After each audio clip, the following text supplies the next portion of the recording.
Good afternoon. Thank you all for being here for the 6th annual GPSolo WIN and LP Division Women Rainmakers Present and Powerful Women's Speaker Series with Rosie Allen-Herring. I'm the co-chair of WIN, along with Kelly Moore, a partner in the firm of Walker, Hulbert, Gray, and Moore in Perry, Georgia. Kelly and I have worked hard on this event for many years, and we just love doing it and sharing everything with you all.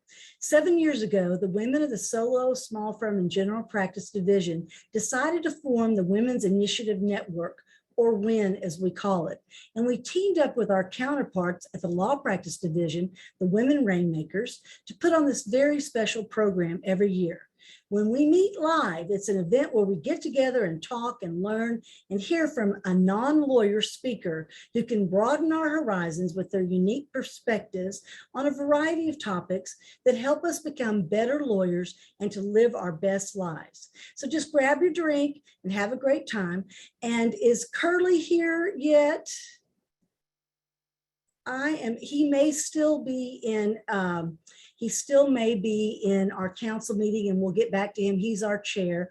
But you know what? We have a very special guest, and I'm going to move her up and get to talk to her because we didn't get to have her last year and we wanted her real bad. And I'm going to introduce the ABA immediate past president, Trish Rifo. Trish is the immediate past president of the largest voluntary association of attorneys and legal professionals in the world. That's a pretty big deal. As a partner at Snell and Wilmer in Phoenix, Trish concentrates on complex commercial litigation and internal investigations. Among her awards and recognitions, Rifo in 2007 was named the National Law Journal's list of the 50 most influential women lawyers in America. She received the President's Award from the State Bar of Arizona and has been inducted into the Maricopa County Bar Association Hall of Fame. From 2014 to 2016, Trish served as the chair of the House of Delegates and was the ABA's second highest ranking elected official. She's also served as chair of the litigation section, the ABA's largest practice group. Trish led us through one of the most difficult times in history. She was forced to make the hard decisions as to how to navigate through a pandemic. But with her great leadership, we persevered. Thank you, Trish. Would you like to say a few words? Well, thank you, Melanie, for that way too kind introduction. As they say, my father would have loved it and my mother would have believed it. So thank you for that. And congratulations to you and to Kelly Moore for your leadership in putting this together and doing all of this great work. And I look forward to hearing Rosie and all the things that she's going to teach us and tell us in the coming moments. You know, you guys all do such fabulous work, and this division does fabulous work. But this program is, as I understand it, about sort of harnessing what's inside. And I wanted to just take 1 minute to talk about that from my perspective last year. To say that last year was not the year that I thought it was going to be, to serve as president of this wonderful association is, of course, a giant understatement. It was a huge challenge.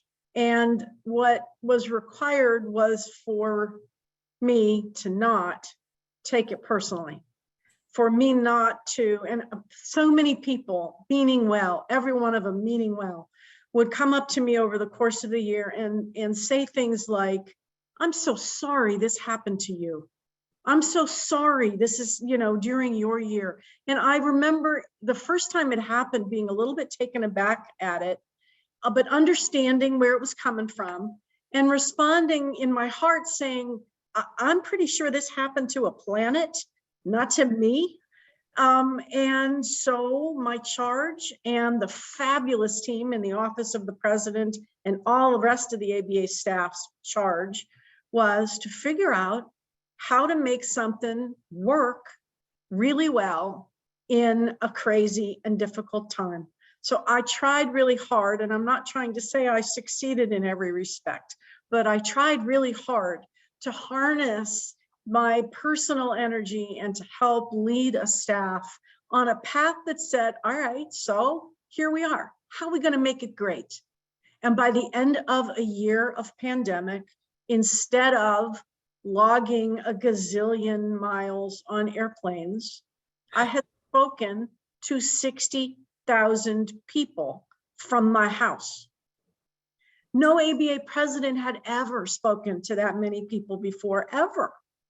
So it wasn't what I thought, but with a huge amount of help, we made it something that was, I hope, in the end, worthwhile for the association, and I know for sure was worthwhile for me.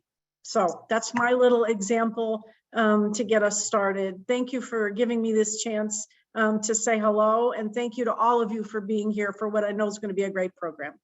Trish, thank you so much for that. And that was just, I know Rosie's just sitting there. She can't wait to talk about it. I've got one more special person to talk about, and I want to introduce Janelle Morley. She is our this year's WIN superstar.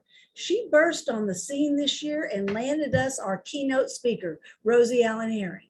It was amazing. She's our vice chair, but she just appeared and she got it done. And that's what I love about the women of WIN and Women Rainmakers. Janelle was born in Ghana, South America, and is the first generation in her family to be educated in the United States. By the time she was 7 years old, she lived in 3 countries. She's an attorney, a mediator, and an investor turned serial entrepreneur.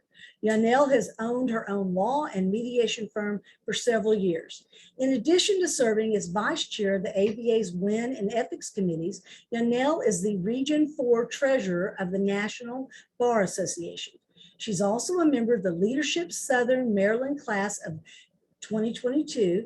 She's the current recording secretary of the Southern Maryland Chain Chapter of the Links and is a Diamond Life member of the Delta Sigma Theta sorority, where she also lives on the Eastern Regional, serves on the Eastern Regional leadership team. Last but not least, she's happily married to her hero, Jonathan, a former Marine and Purple Heart recipient. They have 3 children, Gabrielle, Jonathan Jr., and Jackson. Janelle, kick off this program for us today. Thank you, thank you, thank you. Hi, everyone, and thank you, Melanie, for that wonderful introduction. Welcome. Thank you for joining the Women's Initiative Network on our 6th annual Present and Powerful series. I'm, of course, completely biased, but I know today you are in for an extra special treat. It's not often that I get to introduce one of my personal sheroes and mentors. I have known Rosie for over 20 years, since I graduated from college as a toddler and joined the Federal City Alumni Chapter of our beloved sorority, Delta Sigma Theta. It is said that people don't care how much you know until they know how much you care. And I speak from personal experience saying that our keynote speaker, Rosie Allen-Herring, epitomizes both. She is incredibly accomplished, gifted, and talented. However, more importantly, she is wise. She's kind, she's genuine, and she's warm. Rosie is definitely both present and powerful.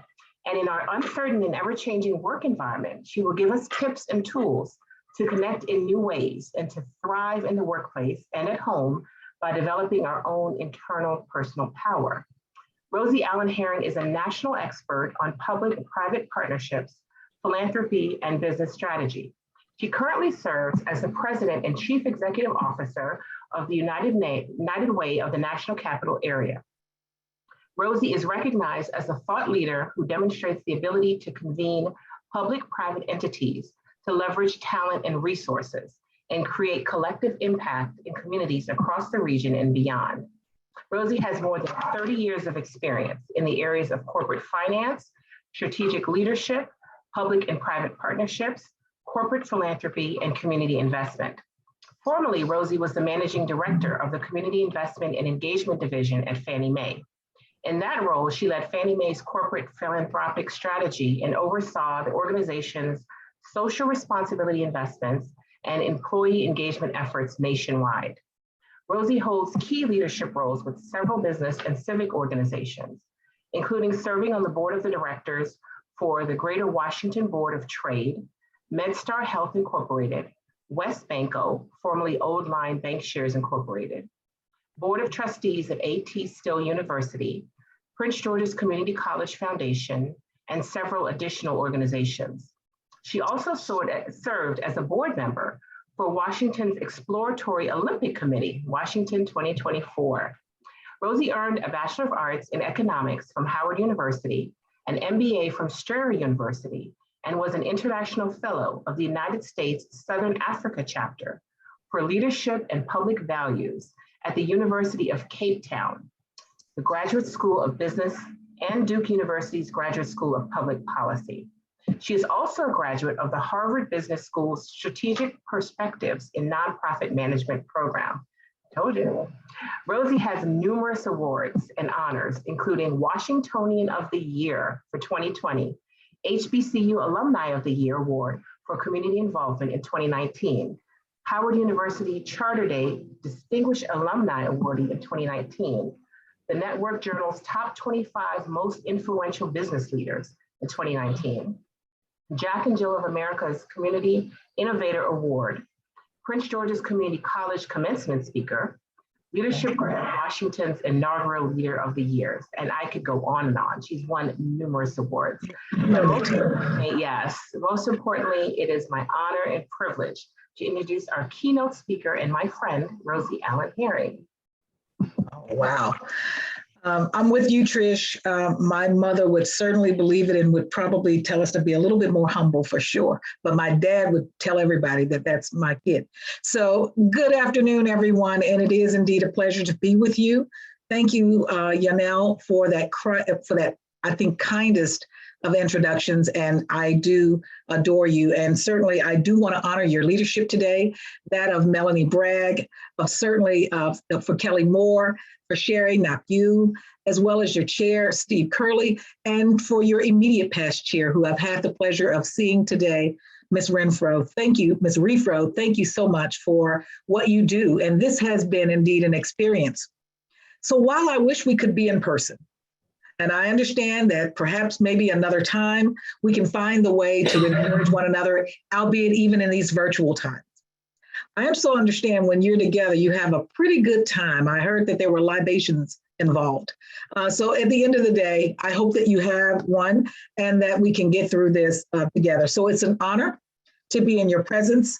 The sphere of powerful people and powerful women, I hope that this will be a time for great dialogue, certainly for inspiration, and for us to move our purpose forward together. This is February, so it's Black History Month. Next month is Women's History Month. It's also February's Heart Healthy Month. So I have my red on for heart health. And I want you to know that every month is an opportunity to unleash your power from within. I want to ask a couple of questions over the course of our conversation today, and I hope that we'll have some good dialogue immediately following. The first question is, do you believe that you have power? I sure hope so, because you do. Unleash as defined, and I know I'm in with a bunch of lawyers, so I can't possibly out-talk you. But unleash, according to the dictionary, is really to release from, or as if it's something that's been confined, to set loose, to pursue or run at will, to abandon control of, in order to be able to find your best purpose. What are some of the ways that we bind ourselves that we need to be unleashed from? We typically, especially as women, we bind ourselves because sometimes when it comes to power, we just don't believe that we're worth it. Many times we don't want to rock the boat. Sometimes we don't believe that there's enough success to go around. Many times we simply settle for less. We all know what it feels like to be leashed, to be bound.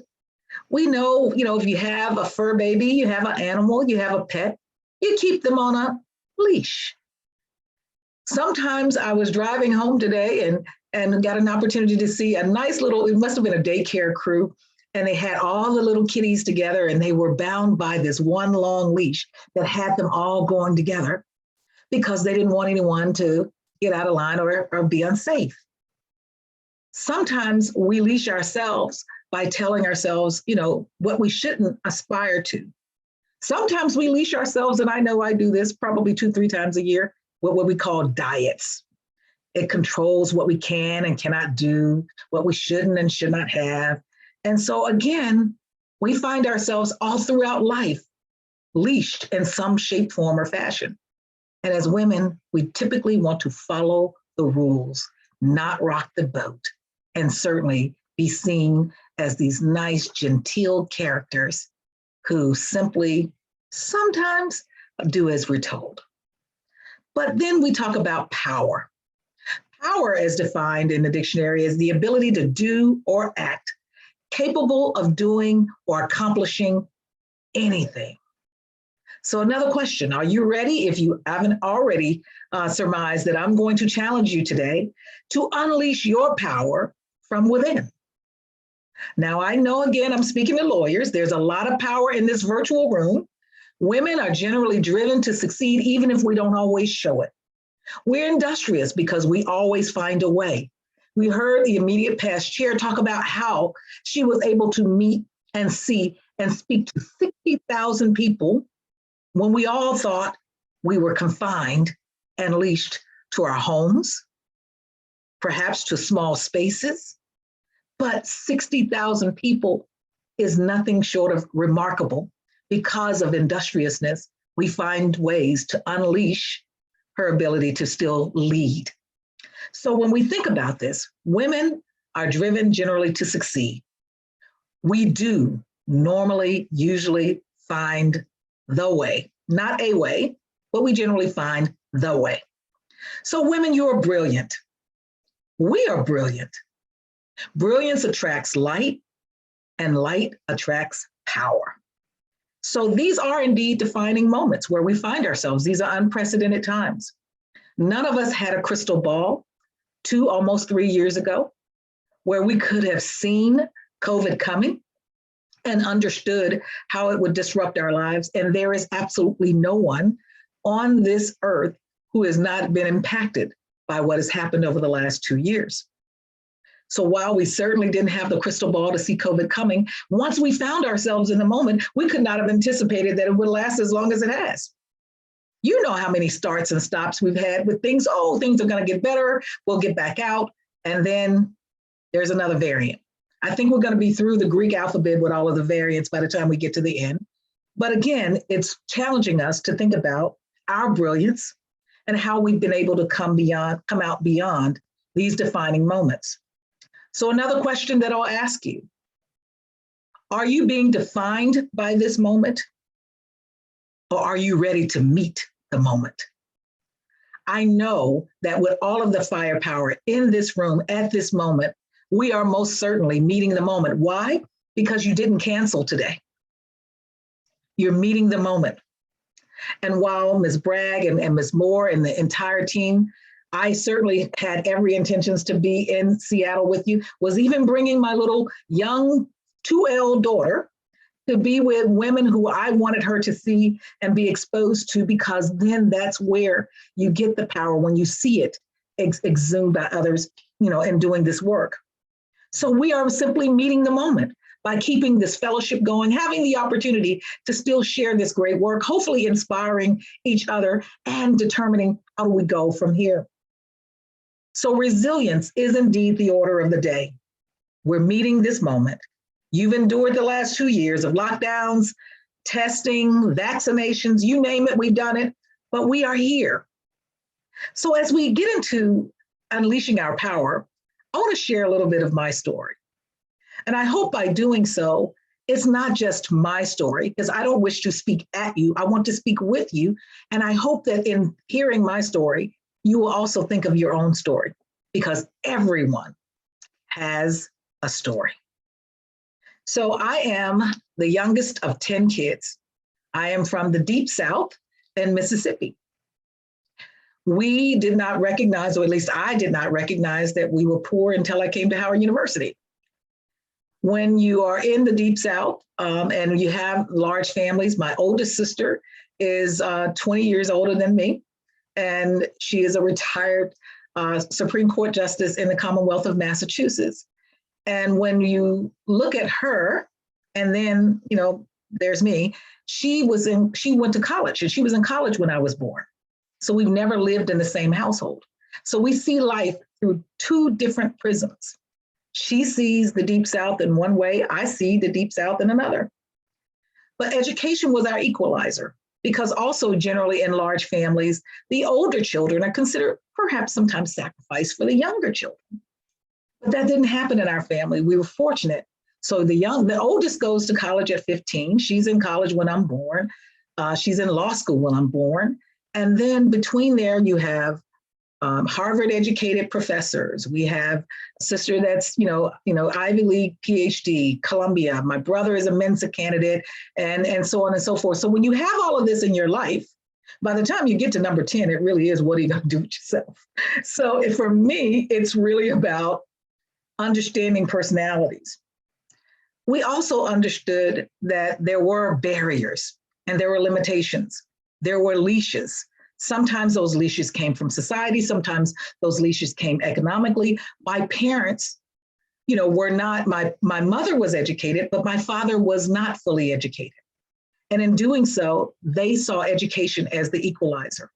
So they were able to encourage us. They were able to do what they did and worked as long as they did in order for us to have the kind of life that we had. So much so that little naive Rosie did not even know we were poor till I came to Howard University.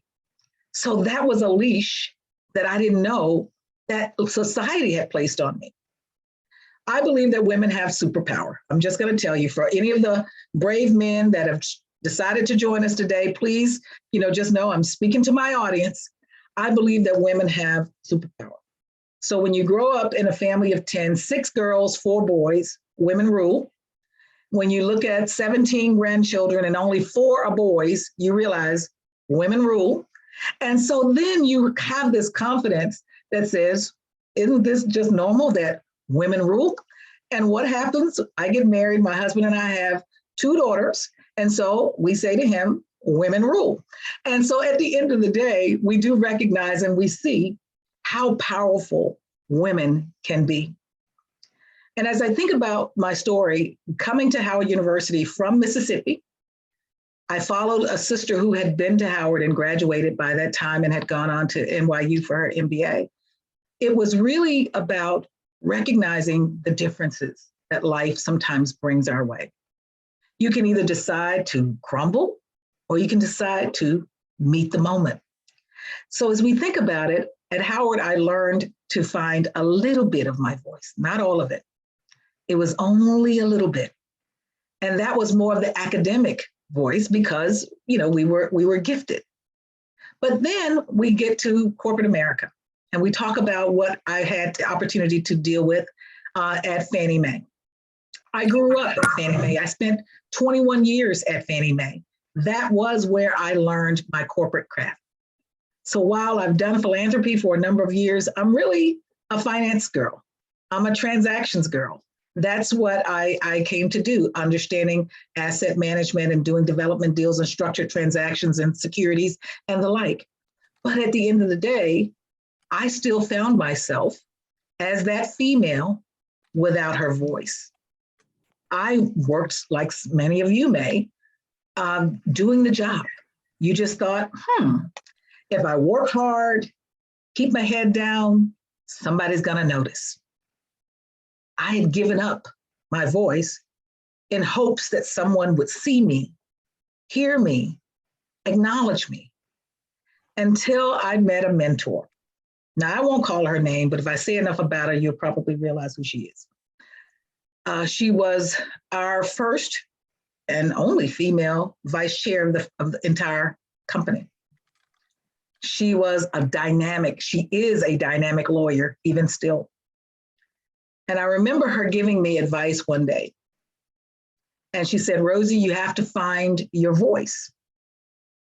And I said, I think I have my voice, at least I thought I did. And she shared a little bit of her story with me, which is why I think it's critical that we all think about our stories. She shared she was a young associate, Harvard law grad, working in the law firm. And she said that she was working hard, you all know the grind. And she said she watched as the partners in the firm went and tapped the gentleman on the shoulder They took them to lunch. They tapped the gentleman on the shoulders. They took them to play golf. Now she's sitting there doing the work day in and day out, assuming and hoping that someone would acknowledge and see her. And she said, Rosie, I did the unthinkable. I said, what's the unthinkable? I'm thinking, did you cry, at the office? Because, there's no crying in baseball. She said, no, I blew up. And I said to them, hey, no one is noticing me. No one is tapping me on the shoulders. No one is asking me what I want. No one is doing anything for me. And they said to her, named, we didn't know what you wanted. And she said, you'll never not know again. That was powerful for me because for so many years, while I was progressing and doing work, I don't know if I had ever espoused at any given moment what I thought my wants or my desires were. I think I lived that life of leash where I sometimes held my own self back. So I hope that if anyone is listening, no matter where you are on the spectrum, clearly you're with this group of powerful women, so there you are already. It's a matter of thinking about now, how do I take it to the next level and what does fulfillment look like for you? You are indeed powerful. So are you on the trajectory to greatness or are you on the mile to mediocrity? You make that decision. I'd like to believe that all of our participants today are on the trajectory to greatness because the mile of mediocrity is simply not an option. So then we think about other parts of our life. We're not monolithic. We are very well-rounded. We think about all of the things that we have going on in our lives, even if we are career-driven, whether we are family-driven, we are complete human beings. And so I want to encourage you as you think about unleashing your power, don't unleash your power in one way, but then suppress it in another. Unleash all of your power, probably not all at once, but unleash your power in all facets of your life. I think about my life as a pie, and I use this analogy quite often. I've been married to the same guy. I think that, God sent here just for me. He's a good guy. He gets it. And we balance. And so I think about my life as a pie, because if you think about all the facets of your life, they're really like slices. So if you're young and you're millennial, it can be a pizza. If you're a little bit middle-aged, then it can be a true pie. And so I look at the slices of my pie. It could be my work, my career, could be my family. It could be my civic organizations, could be my sorority, could be my extended family. And at any given moment, those slices are not all equal. Sometimes it's a little bigger slice of my career. Other times it's a little bigger slice of my family. And I love my husband dearly, but I cannot have a whole pie of Allen-Herring. So what I say is you don't have to give up any of it because one slice is bigger than another one at any given moment, because you need all of your slices to be whole. And so I encourage us to think about not relinquishing our power to decide what we need to do and what's next. So as we think about models, we all have people that we've looked to, people that are our particular heroes or sheroes. And my first model of strength, believe it or not, was my mother. I didn't understand it at the time. Again, I'm the youngest of 10. I see all my siblings. I'm thinking, that they're all, I just thought it was life that you learn to deal with different personalities. I didn't think that it was anything different. You negotiate to go to the bathroom in my house growing up. Which one of you get there? You learn the art of negotiation to get what you need to get done. But I look at my mother's example, very different growing up in the Deep South. She had an opportunity to get an education. My mother voted before we thought that she had ever voted, and we had never asked her about her story. She was turning 80. And I, had my children by this time. They were very young, 2, whatever. And we were talking to her and we assumed we knew her story. How did it feel to be in your 40s before you were able to cast your vote? And my mother looked at us quite perplexed, where she said, what do you mean in my 40s? And we were like, well, the Civil Rights Act, the Voting Rights Act didn't happen until such and such time. And she was like, oh no, I voted in 1940 something. And we were like, in 1940 something. And remember, I'm from Mississippi now, so you assume some things. And she says, no, I voted for Dewey over Truman. And we were like, how? When? What? What happened? And my mother was very demure. She was a princess, but she was a queen. So we were like, we didn't see her as the rabble rouser. She wasn't going to be one of those getting arrested trying to vote. Not my mother. And she was like, oh no, I took the silly little test. That's what she said. I took the silly little test. And we were like, and then what? My grandfather, her father, paid the poll tax that allowed her to vote before the 1960s. And in that moment, that's when I realized that everyone has a story, no matter where you are, no matter where you come from. How you got to this room is simply a part of your journey, but everyone has a story. So what will you do with your story?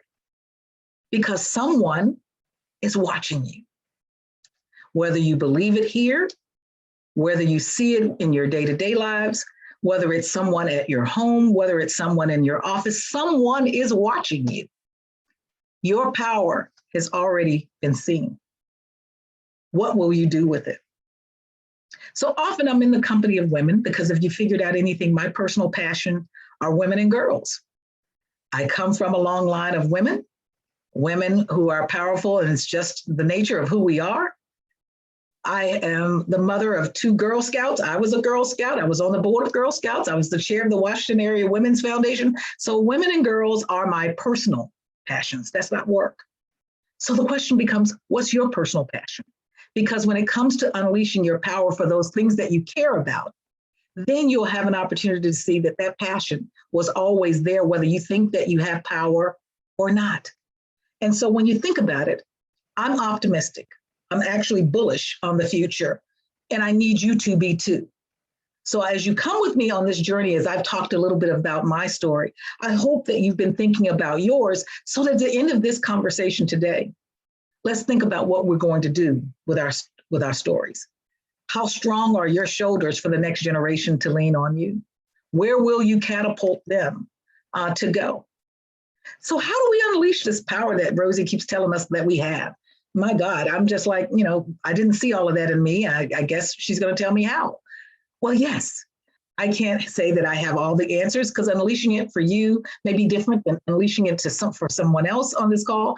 Maybe I'm different from unleashing it to me. So as I think about women and girls, your passion could be animals. It could be travel, could be science, could be food. Yeah, if you figured anything about me, I like food a lot. So what do you do to unleash that power? One, you have to recognize that you have it. You didn't need me to come to say that to you today. Oh, you have power? No, you've always had the power. Rosie simply stopped by to say, take a moment to simply think and go inward about what it is that you care about, what you're willing to fight for, and then you'll see your passion. Now, when you say power, Rosie, recognizing that power, is it a big P power? Is it a little P power? What kind of power are you talking about? You can't assume that others have more power than you do. Because if you do, then you'll assume that people have power over you too. So don't assume that anyone has more power, no matter how it's perceived. Yes, someone may have authority to be able to make a decision that may impact you, but that does not give you the power over you. So recognize your power is one way of unleashing it, recognizing that you have it, believing that you have it. Believe that you have the ability to share it with others. People think, oh, I'm just lowly on the totem pole. I don't have enough to offer. I can't possibly be able to share my power because I don't think that I have any, or mine is power with a little p.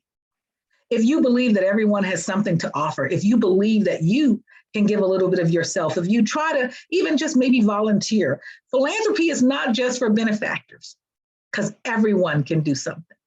We always think philanthropy, do I have to give $1 million in order to be a philanthropist? No. You can give to what you care about. You can do and volunteer and try to make the world better by doing just a little bit of something, because I believe that there's enough. I believe that there's enough in this world. There's enough brain power. There's enough resources. And I think that it's simply and equitably distributed for a particular purpose to help us understand how we then as society deal with each other. If we recognize that there's enough, then it's simply the matter of how do we work together? How do we come into each other's lives? What does that mean when we travel to another country and understand another culture in order to be able to take that resource? That's how resources are then equitably distributed across the globe. There's enough housing and food and shelter and things of that nature. There's enough. It's simply inequitably distributed in order for us to learn the lessons and then to be able to evoke the power that we have to simply make it an equitable situation. And doing something small for someone doesn't have to always be public. You're unleashing your power. When you look into the eyes of another woman and you help her feel and know that she is worthy, you're unleashing your power. When you decide that you want to help someone who may not be able to return the favor, you are unleashing your power. Every little bit that you do that simply says that I care about community and whatever that looks like, you are unleashing your power. And in many times in doing so, you're giving others the permission to do the same. That is power with a big P. So you don't have to prove yourself in order to claim your power. Achievement is merely in the eye of the provider and the receiver. Power can sometimes simply be exchanged between two people and is not on a global stage. So when you unleash your power, you stand a little taller. You're certainly becoming even a little bit more smarter. You summon courage and you become sometimes fearless and undaunted. I want you to be encouraged and recognize that we have to simply as society continue to do the work on what matters to us, whether it's economic issues or education or health disparities. Activism and activating our powers are needed now more than ever. So let's be unapologetic about our power. Don't tamp it down, let it out. Unleash your power. I'm excited about the journey ahead because I know the great work that you all do in your respective communities. I've had the opportunity to get to know your leadership. And let me tell you, there is no one I believe more fearless than Melanie Bragg. Let me just say, I don't think that she's fearful of anything or anyone. It's like, whoosh, she's in my life now. She just doesn't know it, but it's a forever thing. And Kelly is always this, she's been very calm. She's been quiet, but she's been there. And Janelle knows that she's been a part of my life. She said when she was a young person, and I said, yeah, we were kindergarten prodigies. But at the end of the day, when you find someone whose power connects with yours, you don't let them out of your lives. And so I can't wait to be with you perhaps in the future together. I want you to know that you continue to elevate your power, and in doing so, you elevate your legacy, you elevate your impact, you elevate your service, and in doing so, you elevate me by allowing me to share with you today. I offer you my gratitude for having the opportunity to share. I hope that you found it meaningful, and more than anything else, with all of the questions that I peppered with you today, I hope that you've been able to see your story. And I hope that you are encouraged by it. I hope that you reflect on it. I hope that you believe that it is a story worthy of the power that you've been given in this moment. And I hope that you unleash that power. Thank you for the opportunity to be with you, because there is power in your hands. There is power in your voice. And ultimately, there is power in your actions. Let's meet this moment together. Thank you for having me. Rosie, that was wonderful. Oh my gosh, I know we're all just so excited. I wish we could be in person. And you know, your daughter's in law school, so you do have an open invitation. How about let's plan on you coming next year to the live event, and we will definitely introduce you, and you know, you'll feel like it just started then, okay? I would love it. Let's have some questions, and everybody, I know lots of people have great questions to put in the chat, so stick your questions in the chat with the bold-faced letter. And then first question is, how did you find your purpose? And we've got plenty of time. We've got about 10, a little more than 10 minutes for these. How did you find your purpose? What would you like your legacy to be? Oh, wow. I think, you know, when you think about purpose, I'm an old soul, because what I didn't tell you with having being the 10th of 10 kids, because it's primarily women on here, let's just be honest, I was a change of life baby. My parents were older. They thought they were finished. So clearly I think I'm an old soul, if you will.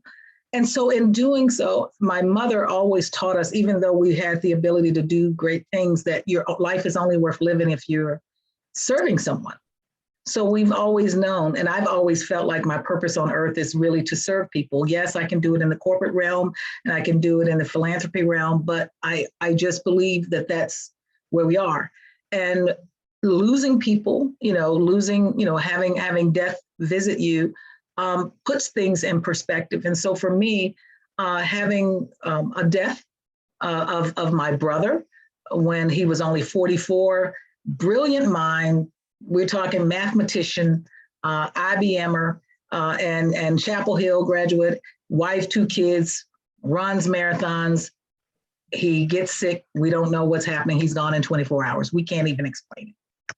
And so that put me in a posture of understanding what my purpose is and what if my life is short like his was, and what happens, as someone who is, who was older than I was, all my siblings were, but I looked up to him and he was the one that told me that I could be anything that I wanted to be. Even though my sisters all rallied around, my brothers lifted me.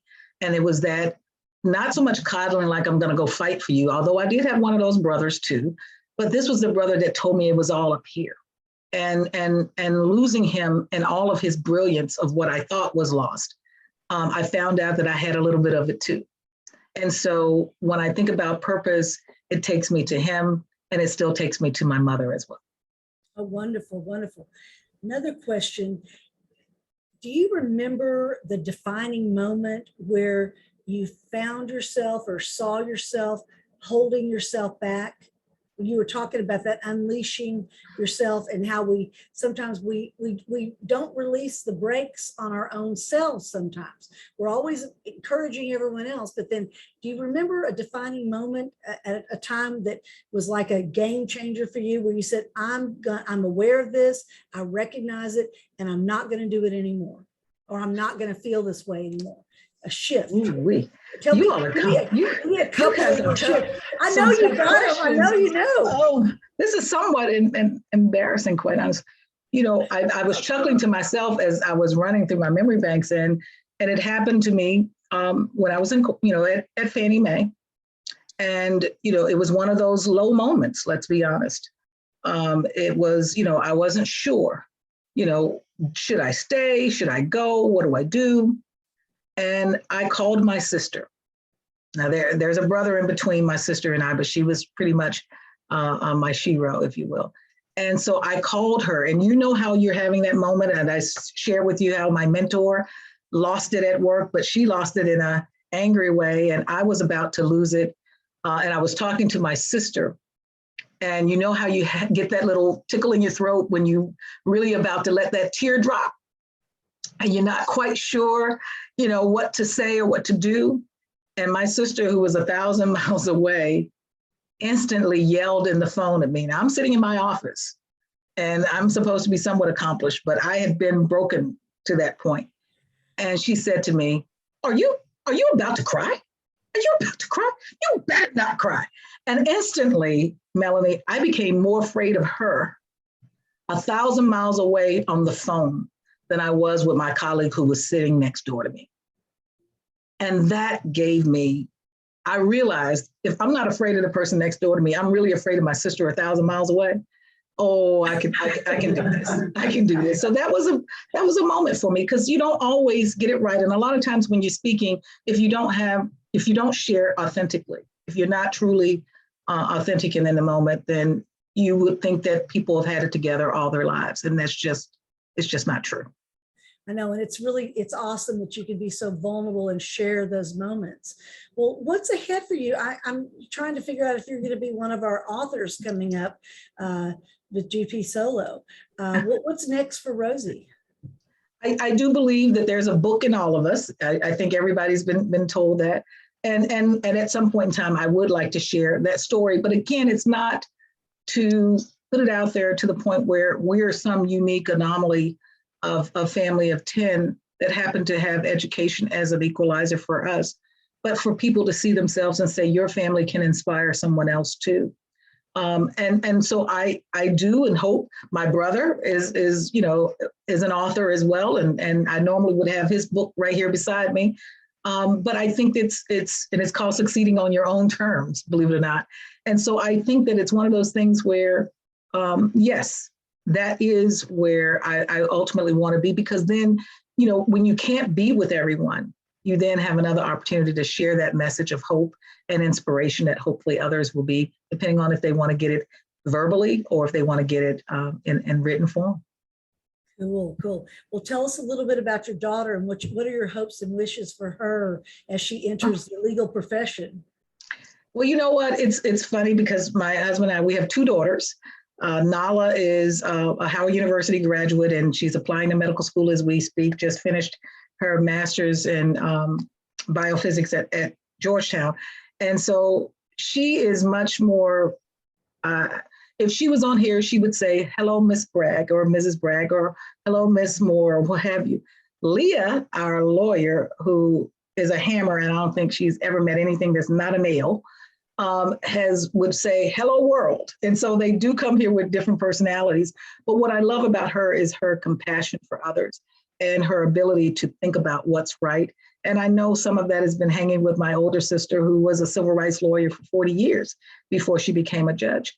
And so I hope for her that they can become young women or women who are confident in the decisions that they have to make, who are confident within themselves about what they bring to a table, certainly not looking to follow in my footsteps. I'm not a lawyer, but that if they can do those things, then I feel like my work here is done. As long as they've been launched, then I hope that they have the opportunity to do that. So she's going to be in a law firm this summer as a summer associate. She interviewed 25 times last summer. She did an internship with Sally Mae in the general counsel's office, and she is preparing for moot court as we speak. So keep her in your thoughts and prayers. And I hope that she can not only benefit from some of the trailblazing women and work that you all are doing every day, but that she sees herself to simply not only blaze that trail with you, but to take it further for the time that she has the torch as well. Oh yeah, and we look forward to meeting her. We had our hearts set on it, so you've got to come back next year. Leah will be with me. The other thing that's really been on everybody's mind, and we haven't really been talking about it enough, is COVID has affected everyone in different ways. Many people are struggling with the new normal. Do you have any suggestions on how to pivot? And also, how can we, that networking we've done, I'm lucky. I've often thought, gee, I'm lucky. I've been a lawyer this long. I know everybody. So but what if I was a young lawyer out there right now and trying to make those connections and make my mark when it's all COVID? So tell us a little bit about how you feel about that. What are your advice, your tips for us on networking? Well, I certainly I could never give the powerful lawyers in this room tips on how to be a better attorney. I think, if anything, this has been about life skills. And one of the things that I think we can all agree to, that this time has taught us a lot about ourselves in terms of what we're able, to do. I think that if you decide that COVID doesn't win, because you can become weary. I call it, COVID fatigue, if you will, of just hearing about it day in and day out.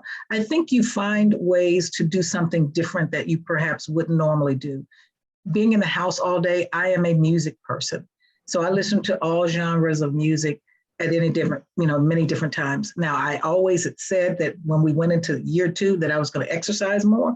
I've done that as much as I would have liked, but what I've stopped my brain from doing, because I tended to think that if I'm sitting at this desk, in this home office, that I would just work longer, because then it's like, well, I can just get it done. And I have to stop myself, because then you can't go 15, 16, 17 hours and think that you're actually coherent. And so I think that as we deal with the losses, because this is a profound sense of loss that we've experienced as a country and certainly as a world, turn off the TV sometimes and decide to fill your mind with more positive things. And not to be uneducated, we certainly need to understand, and we always seek to understand, but simply try something new. Give yourself a challenge of doing something that you never would have done had the pandemic not presented itself to us. Decide that if I'm going to go outside, I'm going to ride that bike. Decide that I'm going to take that class. Decide that I'm going to do that art. Decide that I'm going to do something that I would not have done for whatever reason if COVID had not come our way. I think in doing so, then we can look back on this time and say, hey, that was my COVID passion. And I decided to go with that. I love that. Yeah, electric bikes have been my thing, and I just got another one today. I got a buddy bike, so all my friends can ride it. So that leads me to the other best question. What is your self-care routine? How do you protect your mental health? Well, I'm a person of faith, so I'm up at 4 a.m. And I don't expect anybody else to be up with me. But I started doing 4 a.m. when I was going through the graduate fellowship with South Africa, because my coach was in South Africa, and I Skyped with her during that time because they were 7 and 8 hours ahead. But what I found was getting up that early, and I was already an early bird, just being a Southern girl anyway. That's the time of solace for me. It's the time of quiet time. I'm not expected to do anything. I certainly wouldn't look like I look now, for sure. But being a person of faith, you find that thing that centers you. And so, for me, I'm a person of prayer. I try to read something inspirational every day, no matter what's happening and what's going on in my life. And that music, having that music just takes me to a place. And when I can, I want to get to the water, because I believe water does something for me personally. You can't look out at an ocean and not know that there's a higher being, if you will, because it just does something. It takes your mind away. It's something about it that's calming, at least for me. And so I try to get to the water every chance I can. Wonderful, wonderful. Last question. How do we follow you on social media? Oh, good grief. I have to admit, I'm not a big social media person, but there's a 25-year-old in my office that probably does it for me. And I'll come in and say, what did I say? What did I do? What did I say? What did I tweet? And so I will do it from time to time. So yes, I am on Twitter. I do have a small Instagram page. And yes, Facebook, you can be my friend with all of our closest friends, if you will. And of course, they can go to our website at unitedwaynca.org and find out a little bit more about me. But if they reach out, if they email me, I always return the emails, and I do that. And a lot of times, if you get an email from me, it might be at 4:30 a.m., but I'm not expecting you to respond. It's simply to let you know that I received it and that you're important, and I didn't want the day to get away from me. Awesome. Awesome. Well, thank you so much, Rosie. We really appreciate you. We appreciate all the time and efforts and everything that you put into this. And we will be seeing each other again soon. And I've learned so much from your talk. It's just wonderful. I'd like to take a moment and introduce our chair of GPSolo, Steve Curley. Our council meeting ran over just a little bit, but it all worked out perfect because Trish got us started, so it's just wonderful. Steve, say a couple of words, and we'll have Heidi from LP, Law Practice Division, close us out for the day. Steve? All right. Thank you, Melanie, and thanks to the entire WIN committee, along with Kelly Moore, Carrie Petrosic, and others. And thank you, Rosie. After 2 hours and change of sometimes intense debate, having a little inspiration on top of all that perspiration paid off. And it energized me to get through not only the rest of my day, but to get through the rest of this mid-year meeting, which brought its own challenges as a virtual one. I think you've just added yourself to a pantheon of great WIN speakers over the last, well, it's already been what, 7 or so years, Melanie? I remember when, as budget officer, proposing the first funds to go towards this program and having the debate, was it worth the chance? Would people come? Would people participate? And 7 years later, I'm happy to see that the decision was the correct decision then, and it's a better decision now. And I wanted to thank in particular Trish Rifo, who covered the opening while I was tied up with the council. I'm sure she set the table nicely for you as we went forward with your discussion today. And personally, I feel more energized now to complete the last half of my year as chair than I ever have. And those people who are on the call and remember those days when I was the budget officer and I felt, what was that word, Melanie? Feckless. Feckless. Feckless no more. Thank you very much, Rosie, and thanks to all on the WIN committee for yet another very worthwhile presentation. We look forward to the next one. Great, great. Well, let me introduce one of our wonderful compatriots. She has been with us from the very, very beginning. Heidi, remember the days when we were working with Kati and we were just putting this together, just somehow, I don't know how we got it together. I'm trying to find my notes here, but listen, do me a favor, just introduce yourself and tell us a little bit about yourself and close our day out for us. Oh, thank you. My name is Heidi Barkas. I'm chair of the Law Practice Division, and the Law Practice Division is just thrilled to be a sponsor and part of this program. And I'm from Knoxville, Tennessee. I'm a litigator, female lawyer in the courtroom, and to hear a speech like that from Rosie and talk about women finding the power within is just really meaningful. So we appreciate the opportunity to be involved with this. A quick thank you to the other sponsors. Our premier sponsor is Thomson Reuters. Our event sponsors are Jenny Legal, Petrasic Law, Walker Hulbert Gray, and Moore. And Kelly Moore has been active in both of our divisions, and we're proud of all she's done. ABA entity sponsor, the section of dispute resolution, and a special thanks to GPSolo's sponsors, ABA Retirement Funds and Tab 3 Software LLC. And again, just proud to be part of this and appreciate the words of wisdom. Thank you, Rosie, and thank you, Melanie. Thank you, everybody. Have a great weekend. I know it's cocktail hour somewhere, so everybody have a great night, and we appreciate you, and we'll see you next year.